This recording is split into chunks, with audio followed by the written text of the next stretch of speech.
Comienza Católicos en la Vida Pública.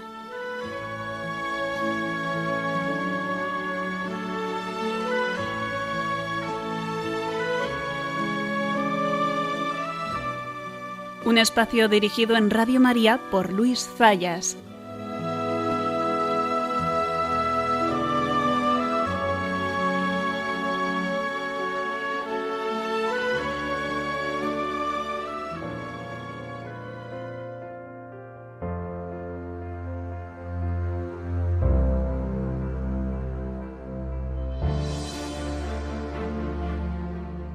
Y este fin de semana hemos vuelto a vivir las celebraciones del 8 de marzo. Ese 8 de marzo que han convertido en el Día de la Mujer. Y como siempre que asistimos a esta celebración, pues surgen todos esos mensajes del famoso heteropatriarcado, de volver a poner al hombre como si fuera un enemigo de la mujer y de reclamar un empoderamiento de la mujer que no es otra cosa que acabar con la feminidad y acabar con lo propio de la mujer. Tanto es así que, como muchos de ustedes conocen, incluso ya la celebración del Día de la Mujer se realiza dividido por aquello que algunos denominan el feminismo radical o de última generación, que es aquel que prácticamente no reconoce que exista la mujer en cuanto tal, sino que la mujer se hace y que de alguna manera acepta pues también que las mujeres transexuales son mujeres, y por tanto eso ha generado toda una polémica con lo que podríamos denominar el feminismo clásico, que lo que están señalando es que si se elimina cualquier condición biológica de la mujer, del ser mujer, pues que al final nada es mujer. Y si no hay mujer, ¿a qué viene el feminismo? Bueno, estas son las cosas que tienen, y lo hemos comentado muchas veces en este programa, las ideologías modernas.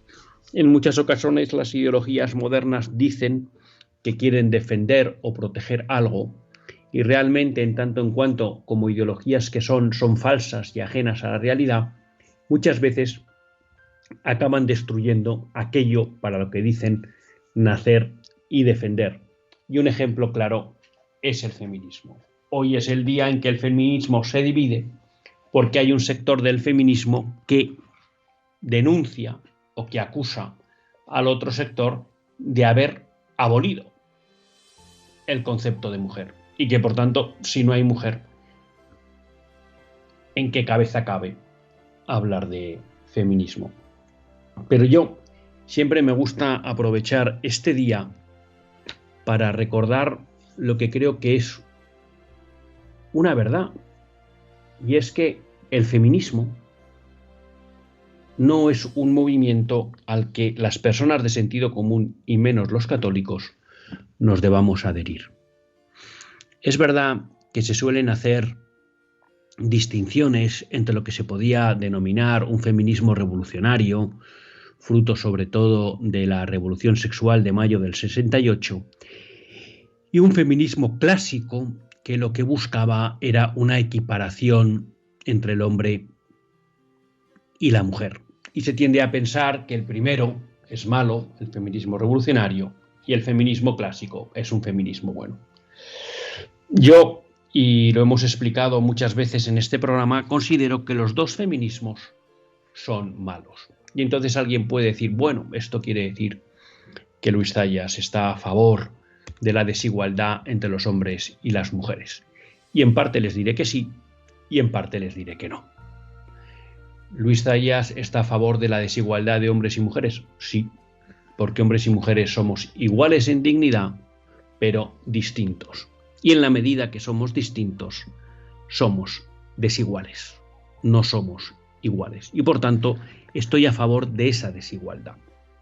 De una desigualdad que está hecha para permitir la complementariedad entre el hombre y la mujer.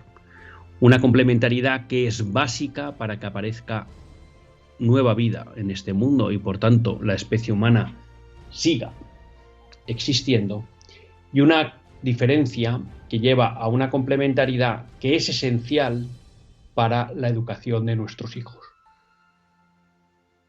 Y me atrevo a decir más, una diferencia, una complementariedad que es básica, necesaria, y me atrevo a decir hasta fundamento del matrimonio y por tanto de esa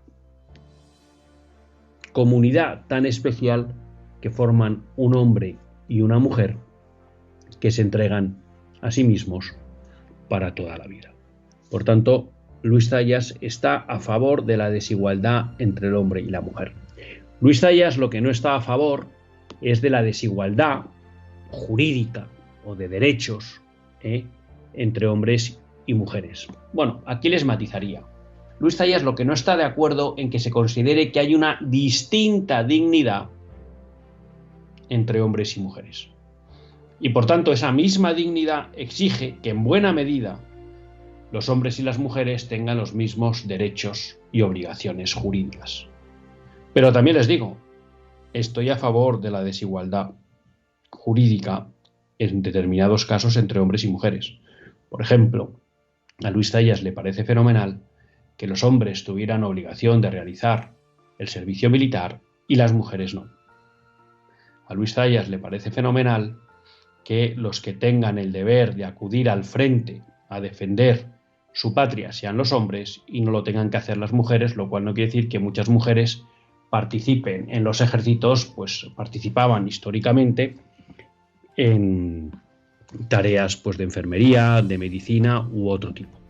Pero Luis Zayas defiende que a quien les corresponde principalmente la obligación de defender en el campo de batalla a una nación es a los hombres. Y Luis Zayas está a favor de la desigualdad.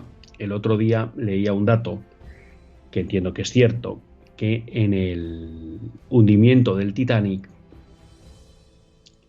se habían salvado el 73% de las mujeres de cualquier tipo que viajaban en cualquier tipo de clase dentro del transatlántico y solo el 19% de los hombres.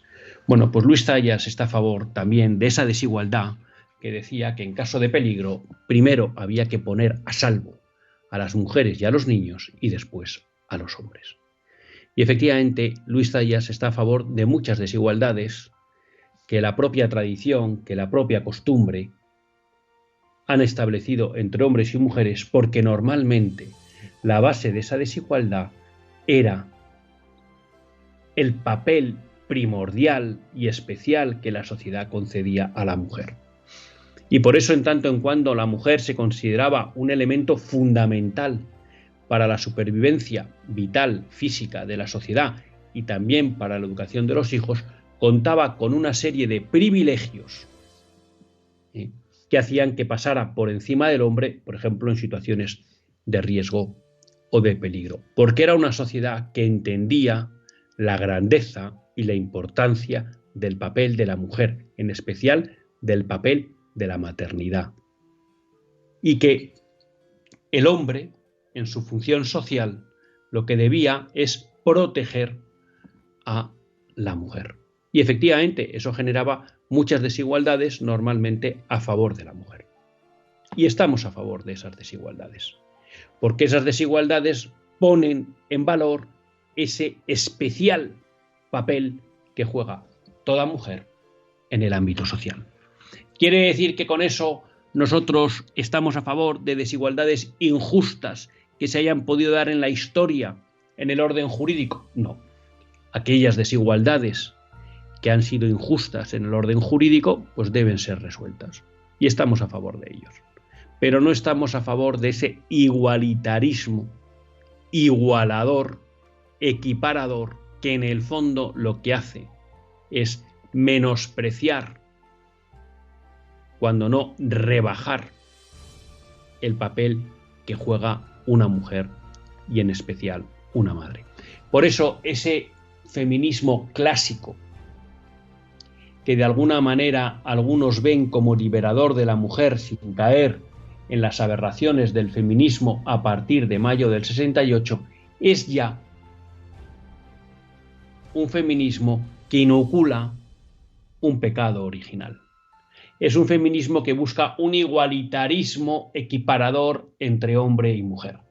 Es ya un feminismo que tiene el germen de que el papel que debe desempeñar la mujer en la sociedad debe ser equivalente al del hombre. En el fondo es un feminismo que tiene como modelo de lo femenino lo masculino. Y obviamente, como es algo que surge en el siglo XIX, pues obviamente está libre de muchas de las aberraciones que se irán incorporando al feminismo a lo largo del siglo XIX y siglo XX, en especial con toda la cuestión de la revolución sexual. Pero ya es un feminismo que es contrario a la mujer. Por eso nosotros desde aquí queremos reivindicar el papel diferente de la mujer. Queremos reivindicar la diferencia entre hombre y mujer, porque eso es como Dios hizo el mundo y porque eso es lo que la costumbre y la tradición nos demuestran que ha sido algo bueno para el conjunto de las sociedades. Así que, queridos amigos, creo que es un día más para reivindicar la visión cristiana de la mujer, que es la única visión que realmente eleva al culmen la dignidad de la mujer. No son días de 8M de morado, sino que son días para reivindicar que la mujer es algo grande, que la mujer es algo complementario con el hombre y que sí, que los cristianos siempre no solo hemos defendido la igualdad, dignidad entre hombre y mujer, sino que sabiendo reconocer el papel esencial que tiene la mujer en la sociedad, le hemos concedido muchos privilegios sobre el hombre. Comenzamos.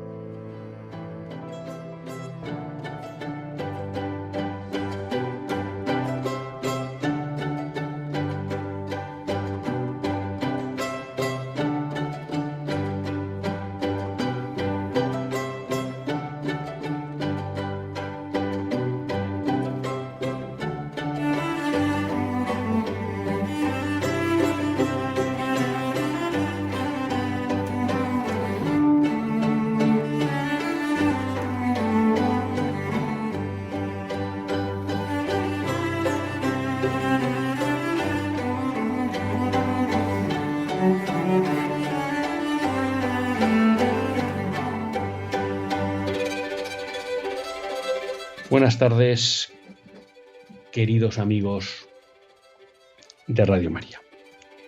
Un lunes más volvemos fieles a la cita con todos ustedes en los estudios de Radio María.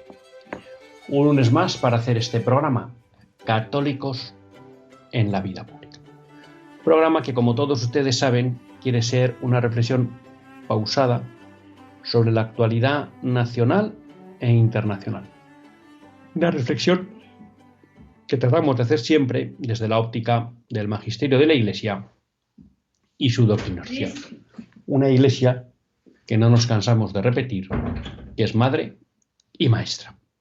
Y un lunes más tiene la suerte de compartir esta hora de radio con todos ustedes, Luis Zayas, que es quien les habla. Un lunes, 10 de marzo, con una significación importante para mí, personal. Hoy es el cumpleaños de mi madre y entonces eso hace que hoy no vaya a estar en directo con todos ustedes porque, bueno, pues los festejos familiares complicaban el poder estar en directo con ustedes. Ya saben que hacer el programa en directo es de lo que más me gusta, pero hoy no va a ser posible. En cualquier caso, pues aprovechamos esta oportunidad que tenemos de poder estar con todos ustedes, vamos a decir, en un falso directo, es decir, es un directo pero grabado, y pues aprovechamos para felicitar a todos aquellos que hoy, como mi madre, cumplen años. ¿Y por qué lo digo? Porque uno de los que cumplen años hoy es Álvaro. Álvaro, que es este niño de 11 años por el que les pedí el pasado lunes que rezaran, y pues que tenemos que hacerlo hoy con más intensidad porque ya son las 8 de la tarde cuando ustedes escuchen este programa, pero Álvaro ha sido intervenido hoy. No tengo todavía noticias para darles, pero ya saben que como las oraciones van a la eternidad y en la eternidad no hay tiempo, pues lo que recemos ahora también valen por lo que sucedió durante la operación y para cómo vaya adelante en el futuro. Y hoy también, se lo decía el lunes pasado, operan a Guillermo, este chico que tenía un tumor que gracias pues en buena medida a los haceres médicos, pero también no tengo duda a las oraciones de todos nosotros, pues la quimio fue muy bien, le pudo reducir el tumor y hoy le operaban para extirparle el tumor. Y en principio, bueno, pues eso sería un gran paso adelante a efectos de haber vencido esta batalla. Álvaro, ya recuerdan todos, tuvo un derrame cerebral. De urgencia se le paró aquella hemorragia, pero posteriores revisiones pues diagnosticaron que lo que era pues ahora no me sale la palabra, pero la lesión, ya me salió, la lesión seguía y que era necesario repararlo para evitar futuros derrames. Y entonces por eso hoy lo intervenían. Así que aprovecho para que pedirles oraciones por Álvaro y por Guillermo y también por Alberto, una persona que hemos hablado que tiene una enfermedad degenerativa de los músculos, por Joaquín, una persona que está luchando contra un tumor cerebral y las últimas noticias no son buenas. Y pues no me queda otra que agradecerles a todos ustedes ese interés. Empezábamos hablando del 8M. Y empezábamos hablando del 8M porque me he acordado de esta campaña tan magnífica que ha lanzado la Asociación Católica de Propagandistas y que ha indignado mucho al mundo feminista, ¿no? La campaña básicamente lo que decía es una pregunta. ¿La mujer nace o se hace? Y dice, la mayoría lo tienen claro, aunque en los tiempos que corren algunos tienen miedo a hablar. Y esto yo creo que es muy, muy interesante. En primer lugar, porque es una campaña que va directamente destinada a romper uno de los paradigmas que nos han querido inocular. Y es esa idea de que las mujeres no existen, de que la idea de mujer es un elemento cultural y que por tanto no hay una definición de mujer. Da vergüenza en algunos vídeos, por ejemplo, cuando alguna de estas feministas de renombre en España, ahora no quiero dar el nombre por miedo a equivocarme, porque hablo de memoria, de quién era la persona, no de la pregunta, ¿no? Cuando se le preguntan qué es mujer y no saben dar una definición. Recientemente también, creo que no sé si fue el último nombramiento que hizo Biden para el Tribunal Supremo o para no sé qué cargo oficial, le preguntaban a una candidata a ese puesto si era capaz de definir lo que era una mujer y ella, que es mujer, dijo que no era capaz de definir lo que es una mujer, ¿no?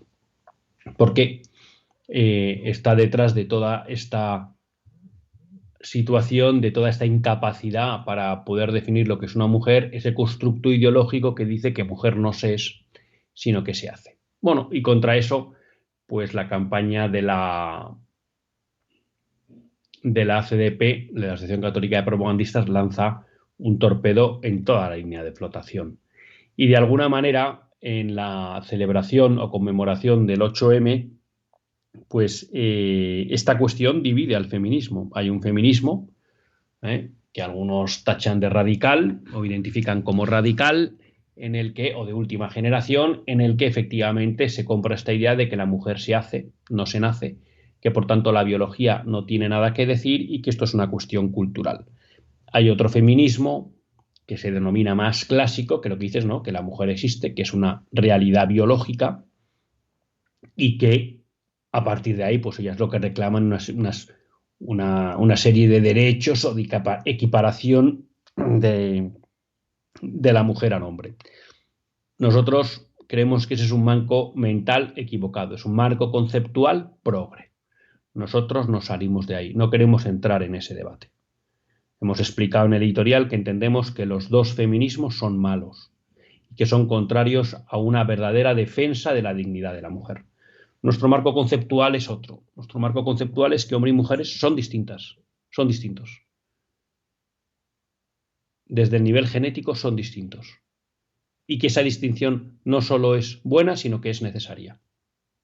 Porque esa distinción en lo genético, que se va configurando luego también en lo hormonal, en lo gonádico, en lo psicológico, es básica, lo decíamos, para la complementariedad entre hombre y mujer. Esa complementariedad física que permite la generación de la procreación de nueva vida, esa complementariedad psicológica y afectiva que permite la unión entre el hombre y la mujer, en eso que llamamos matrimonio, y también una educación de los hijos.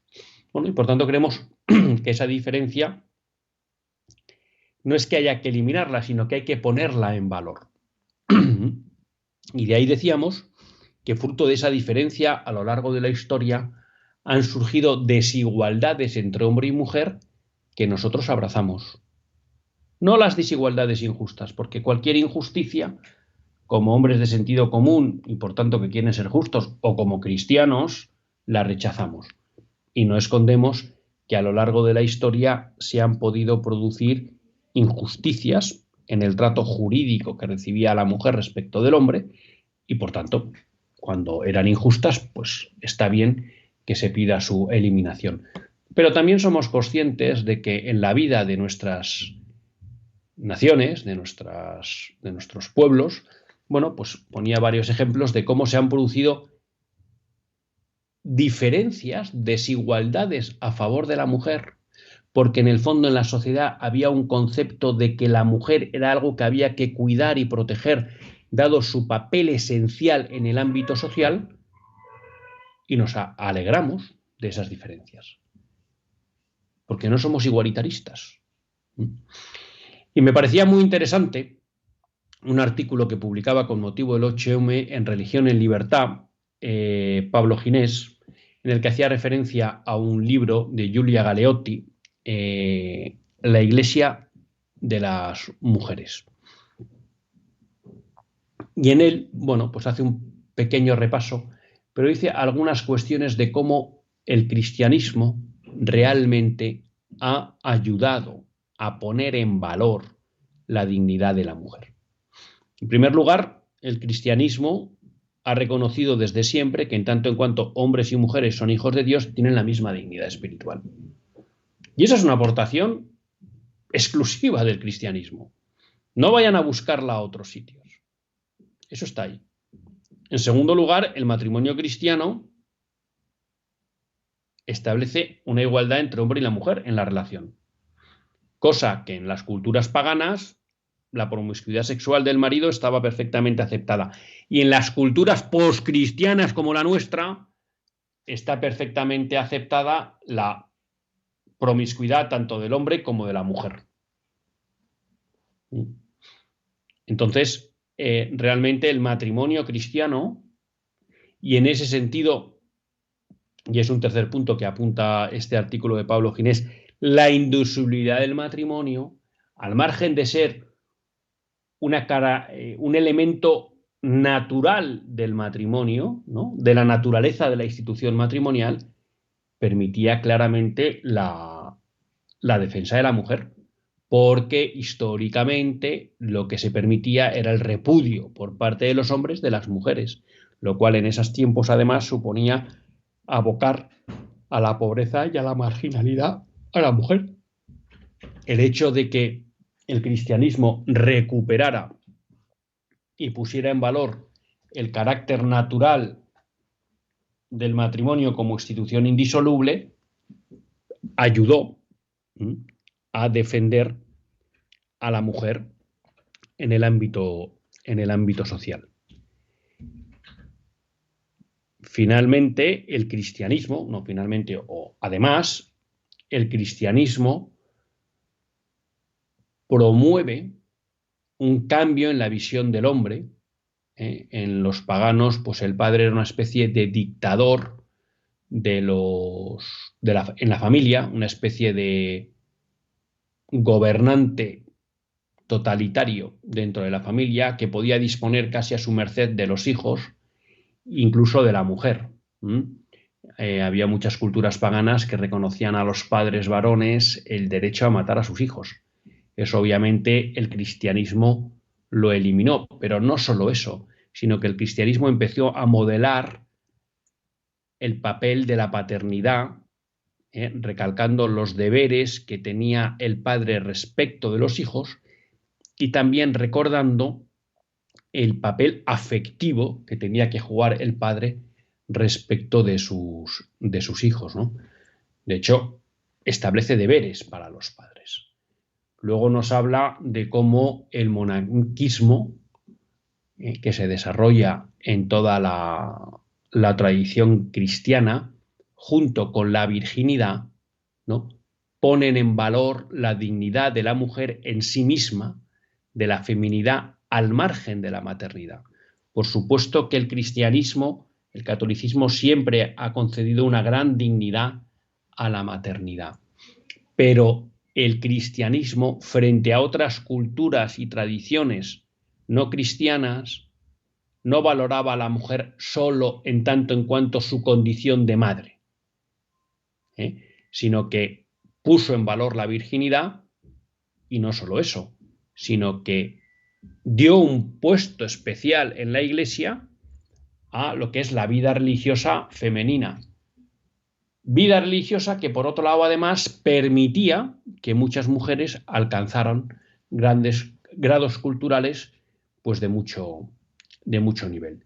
No solo eso, en la Iglesia las abadesas han sido mujeres que han tenido jurisdicción temporal y espiritual, es decir, nada más lejos de la realidad esa visión tergiversada de que la Iglesia relegaba a la mujer a un segundo plano. Una cosa es que la mujer en el ámbito sacramental efectivamente tiene un papel secundario, ¿no?, a quien corresponde los sacramentos es al sacerdote, que solo puede ser un hombre, un varón, y es verdad que con carácter general toda la asistencia o ayuda o acolitaje, vamos a decir así, en los sacramentos corresponde a varones, pero eso no ha implicado que dentro del ámbito eclesial, por ejemplo, y también del ámbito jurídico, las mujeres, como las abadesas, por ejemplo, tuvieran jurisdicción temporal y espiritual. Dentro de la Iglesia ha habido mujeres con un fuerte carácter, como Clara de Asís, como Catalina de Siena, como Teresa de Jesús, que han supuesto una renovación muy importante, Santa Juana de Arco, para la Iglesia. O sea y son figuras que no solo no han sido despreciadas por la Iglesia Católica, sino que han sido reivindicadas.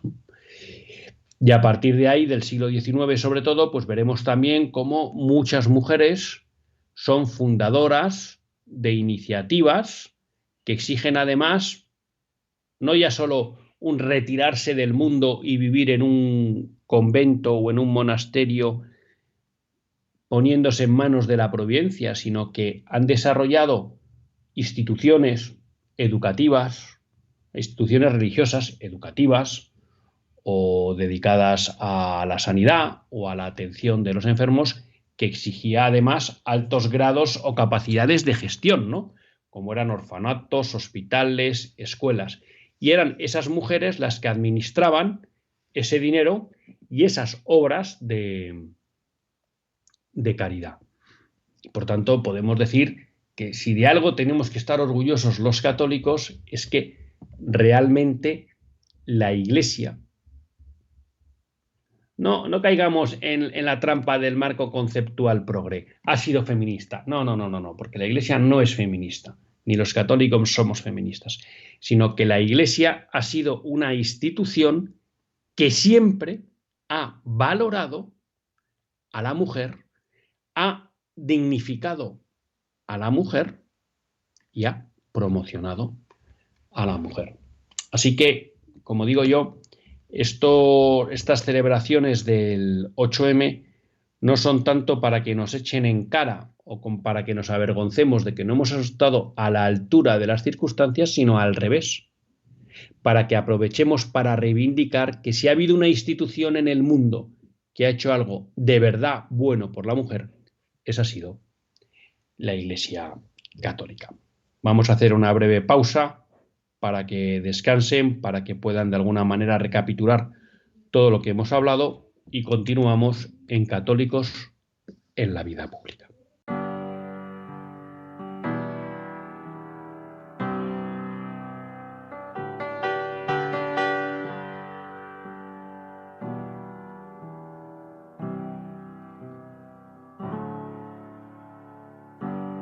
Yesterday I got lost in the circus,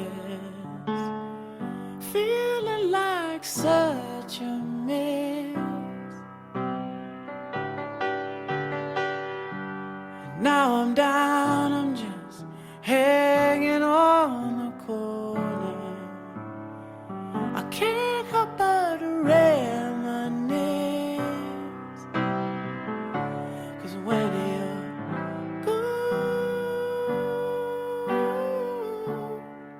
all the colors fade when you're gone.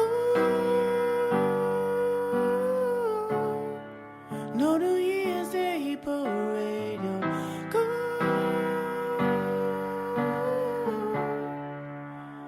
Colors seem to fade.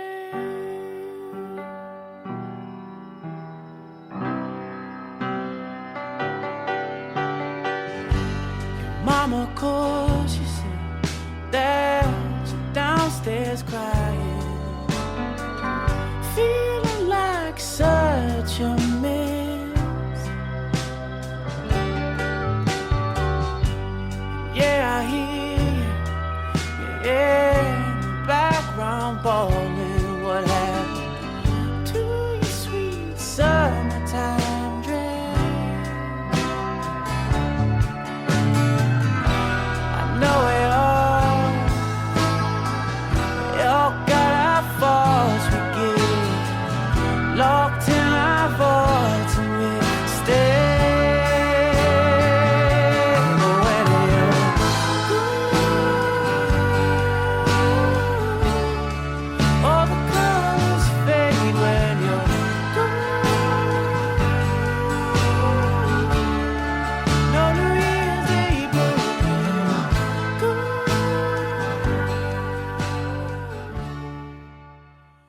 Después de este breve descanso, después de esta breve pausa musical, continuamos en Católicos en la Vida Pública y lo hacen en compañía de Luis Zayas.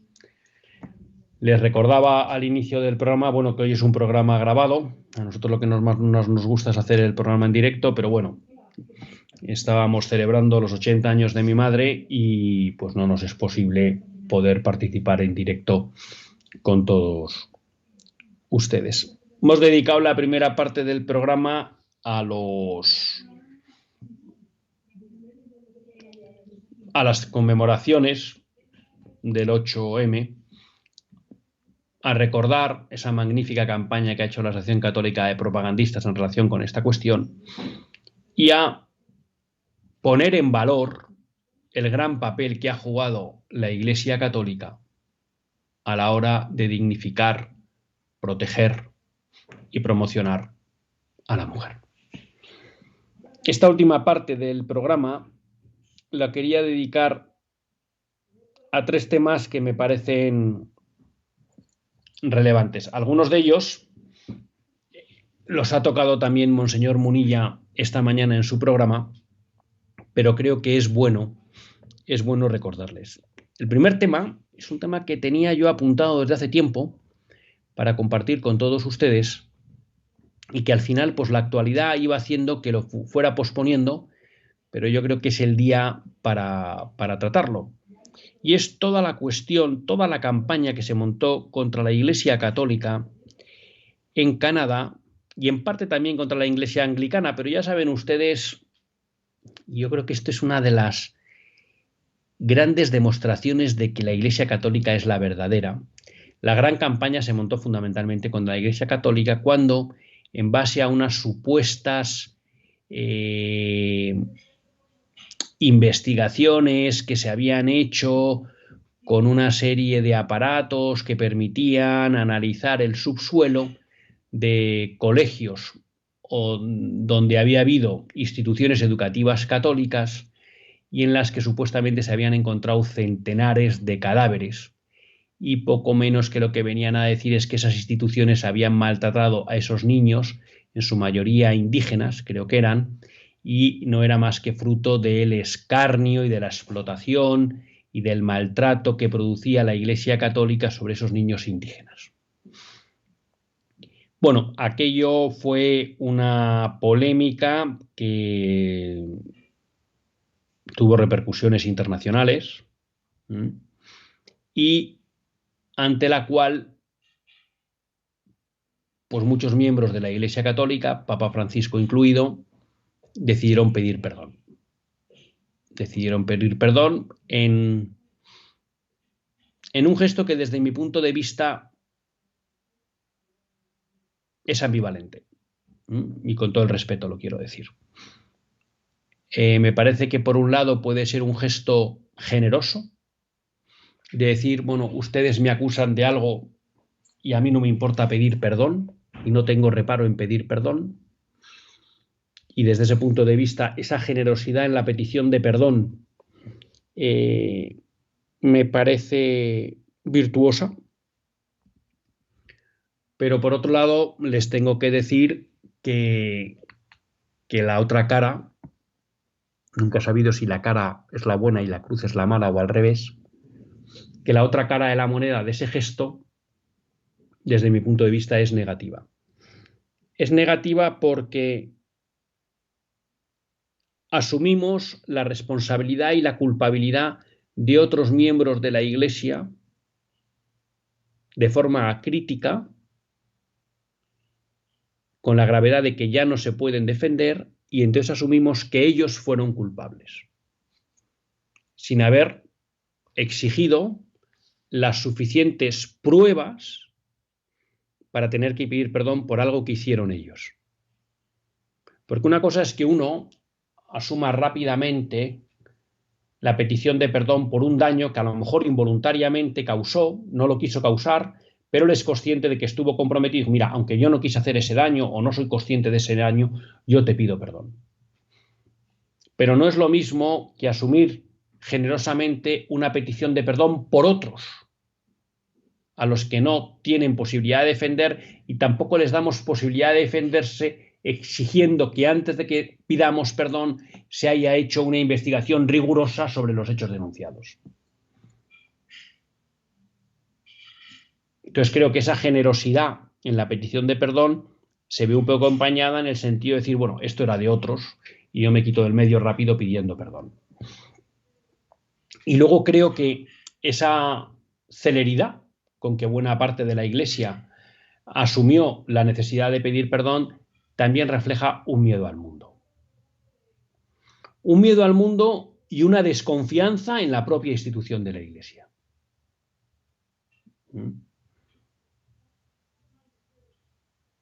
Y creo que eso es fruto de un drama que ha vivido la Iglesia, que es toda la cuestión de los abusos, en las que efectivamente tenemos que reconocer, uno, que aunque hayan sido pocos porcentualmente, ha habido muchos miembros de la Iglesia que han mancillado la dignidad de la Iglesia y sobre todo la inocencia de muchos niños, y eso ha sido un drama.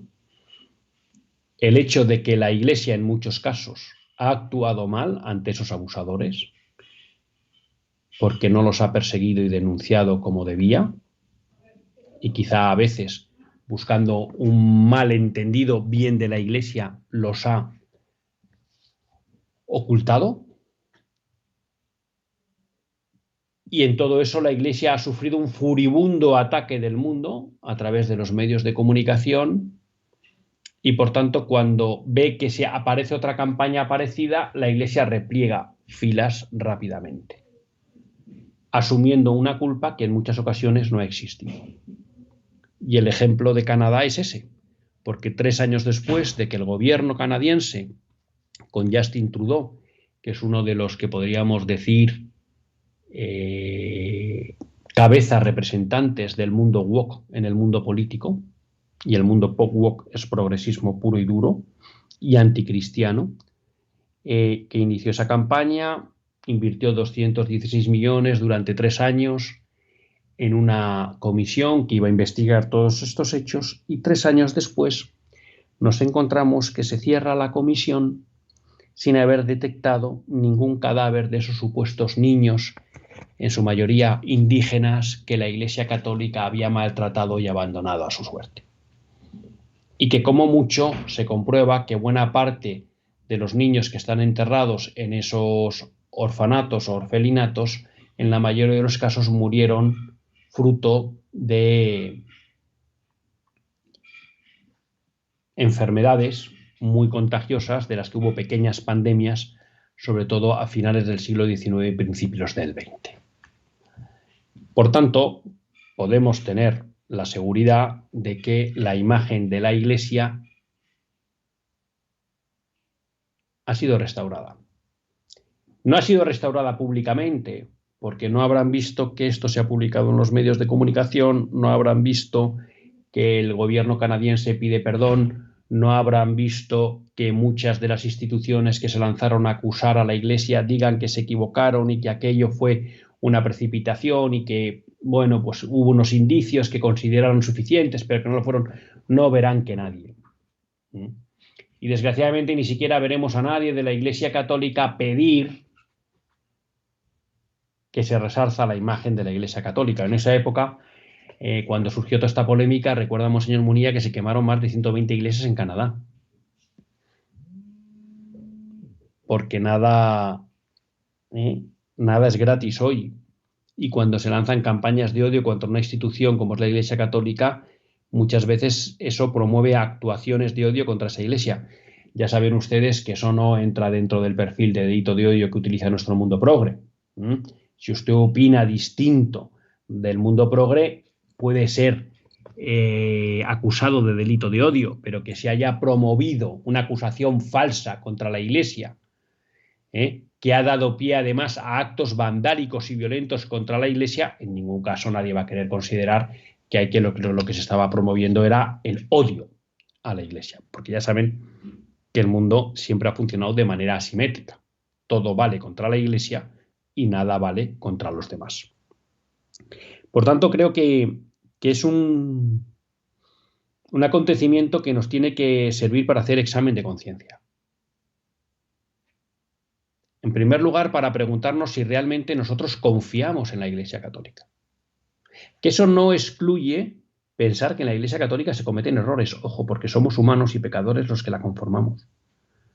Pero si nuestra posición general es de duda y sospecha respecto de lo que fue la Iglesia en el pasado, o si realmente creemos que, como norma general, la Iglesia y las instituciones religiosas católicas han hecho las cosas bien. Porque lo que pone de manifiesto este suceso es que buena parte de los católicos se creen cualquier leyenda negra sobre la Iglesia.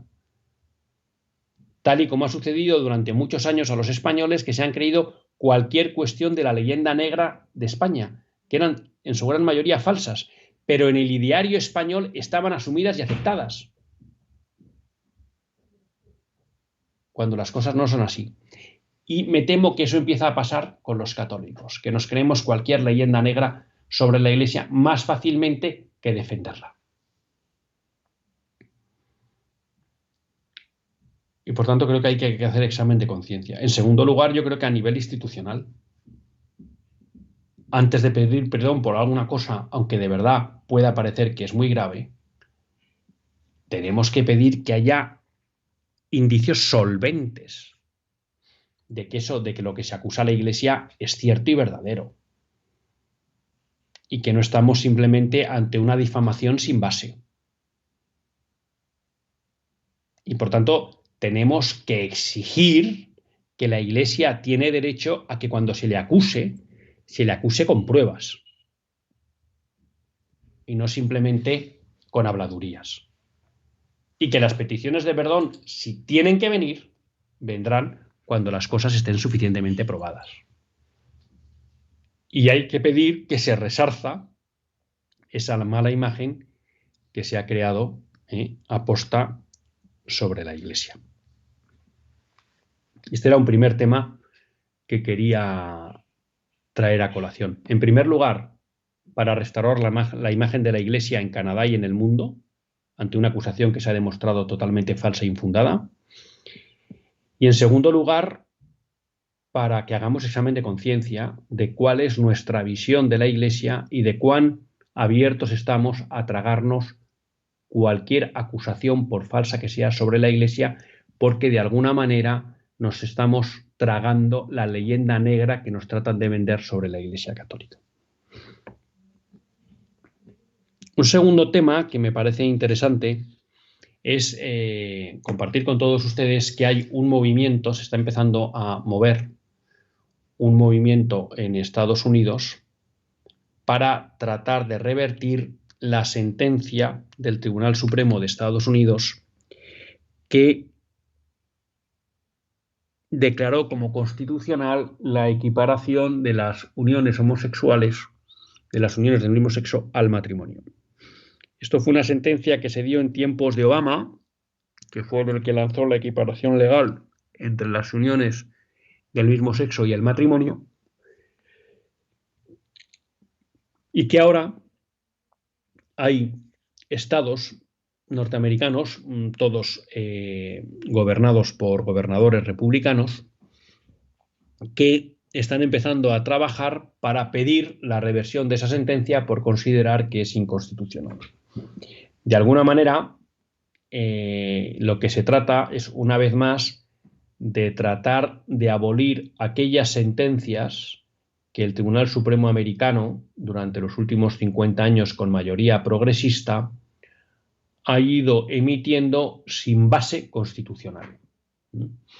Ya se tuvo ese gran éxito gracias a los nombramientos de Donald Trump con la sentencia Roe versus Wade, que era una sentencia que claramente no tenía soporte constitucional. Bueno, y ahora hay quienes piensan que la sentencia sobre la equiparación de las uniones del mismo sexo al matrimonio no tiene base constitucional y quieren pedir una revisión. Me parece interesante porque eso nos demuestra que en Estados Unidos hay una resistencia muy viva a las imposiciones de la cultura woke, de la ideología de género, del nuevo orden mundial. Realmente hay un intento, ¿no?, por oponerse a esta cultura e incluso por luchar contra todo ese activismo judicial que ha intentado imponer estas ideologías al margen de que tuvieran o no apoyo legislativo o apoyo social. Y la verdad que esta vivacidad del mundo del sentido común en Estados Unidos y esta constancia y permanente mantenerse en la batalla, pues yo creo que son inspiradoras y ejemplificadoras para todos nosotros. Ojalá pues este movimiento acabe teniendo el mismo éxito que tuvo el movimiento Pro Vida con la sentencia Dobbs versus Jackson, que derogaba la sentencia Roe versus Wade. Y una última cuestión que creo que es importante traer a colación es lo que está sucediendo en Siria. Ha habido un manifiesto de 3 patriarcas cristianos en Siria denunciando lo que está sucediendo en Siria. Como todos ustedes recordarán, hará aproximadamente mes y medio, de una manera sorprendente, el régimen de Bashar al-Assad se desconfiguró, cayó como un castillo de arena. Se deshizo. En buena medida, parece que en eso tuvo influencia todo el conflicto que se está produciendo entre Israel y los palestinos, que de alguna manera hizo que Irán, tuvo apoyo de Siria en la zona, tuviera que centrar su atención en el conflicto con Israel, y también el hecho de que la guerra de Ucrania ha obligado a Rusia, otro gran valedor de Siria, ha tenido que, pues de alguna manera, distraer su atención sobre lo que ocurría en Siria. Cuando Siria fue invadida por el Daesh, acuérdense, el ejército islámico, que controló buena parte de Irak y llegó a controlar, yo creo, más o menos la mitad de Siria, el gran apoyo que tuvo Siria para expulsar al ejército islámico fueron Rusia e Irán. Y gracias a eso, en cierta medida, pudo derrotar al ejército islámico. Sin embargo, bueno, pues ya digo, hará mes y medio, vimos todos con sorpresa cómo ese régimen se diluía como un azucarillo. Y Occidente lo que nos venía a decir es: no se preocupen, porque el islamista que llega, un islamista que comentábamos, señor Munilla, esta mañana, se le tiene identificado como autor de decapitaciones, es decir, una bestia parda. Pero Occidente nos empezó a decir que no nos preocupáramos, que iba a respetar a los cristianos. Hay que recordar que, si hacemos historia, los últimos regímenes derrocados en Oriente Medio, Saddam Hussein y Bashar al-Assad, eran los que mejor permitían la convivencia de los cristianos en sus territorios. Y alguien dirá: bueno, pero eran los dictadores. Claro que sí, igual que todos los gobernantes de la zona. Por tanto, si el criterio es que hay que derrocar a los dictadores, tenemos que derrocar también a los de Arabia Saudí, a los de Jordania, a los de Irán, a los de Yemen, a todos los que ustedes quieran, porque todos son dictadores. Pero, oh casualidad, los únicos dirigentes que han sido derrocados han sido aquellos que permitían una convivencia pacífica del cristianismo en sus territorios. Bueno, todos nos decían que no nos preocupáramos, que esto era una cosa distinta, que estos islamistas radicales iban a ser comprensivos con la presencia del cristianismo, que no iba a haber problemas. Bueno, lo que estamos viendo es que ahora está habiendo una especie de venganza por parte de los nuevos líderes o dominadores de Siria, y están atacando a lo que sería la facción a la que pertenecía el presidente Bashar al-Assad, y que de alguna manera pues están tratando de acabar con todos aquellos que de algún modo colaboraron con el régimen de Bashar al-Assad. Y aprovechando que el Pisuerga pasa por Valladolid, pues también están sufriendo esa violencia muchos cristianos. Se habla de que han muerto más de 1000 personas en el último fin de semana, que en buena medida son pertenecientes a ese clan en el que se apoyó Bashar al-Assad, pero también muchos cristianos se están viendo afectados. Y claro, a esto hay que darle también una explicación un poco geoestratégica. Yo no soy experto en ello, ¿no? Pero me parece relevante que no nos olvidemos que el principal culpable de que haya caído Bashar al-Assad es Occidente. Y también Israel. El otro día leía una noticia en la que decían que el avance de estas milicias islámicas que en su momento pertenecieron al ejército islámico fue posible gracias a que Israel estuvo bombardeando con su aviación al ejército sirio. Y eso permitió que ese ejército se derrumbara y que, por tanto, estas guerrillas pudieran entrar tan fácilmente en Siria. Israel, que goza con el apoyo incondicional de Estados Unidos, tanto con Biden, porque todo esto sucedió en tiempo de Biden, como con Trump, que ya hemos visto que es incondicionalmente pro-israelí. Pero la consecuencia de esto es que quienes están sufriendo más las consecuencias de todo este desastre internacional son los cristianos que viven en Oriente Medio y en Tierra Santa. Entonces, bueno, pues Occidente, que va muchas veces de guardián de las esencias democráticas, lo que nos está demostrando con su actuación en Oriente Medio es que a quien está perjudicando fundamentalmente es a los cristianos. Y esto nos tiene que servir de criterio para valorar lo que está haciendo Occidente allí. Luego algunos querrán elevar y decir, bueno, pues entonces Trump y todo Trump fuera. Bueno, no cabe duda que en la política que se está haciendo en Oriente Medio, la actuación de Estados Unidos desde tiempo inmemorial, y con eso al menos me remito a los tiempos de Obama, ya de George Bush hijo no me acuerdo, pero los tiempos de Obama, ha sido con Obama, luego con Trump, aunque él no hizo conflictos en su primer mandato. Luego con Biden otra vez.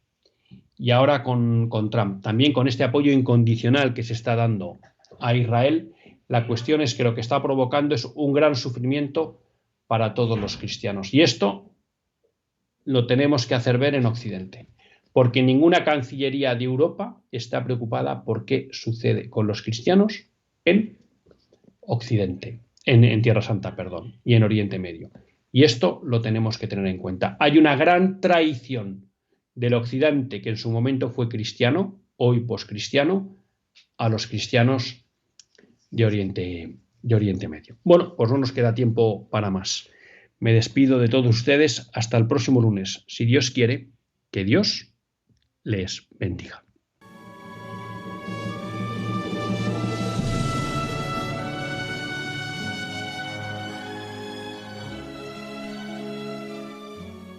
Así concluye Católicos en la Vida Pública, un programa que dirige Luis Zayas.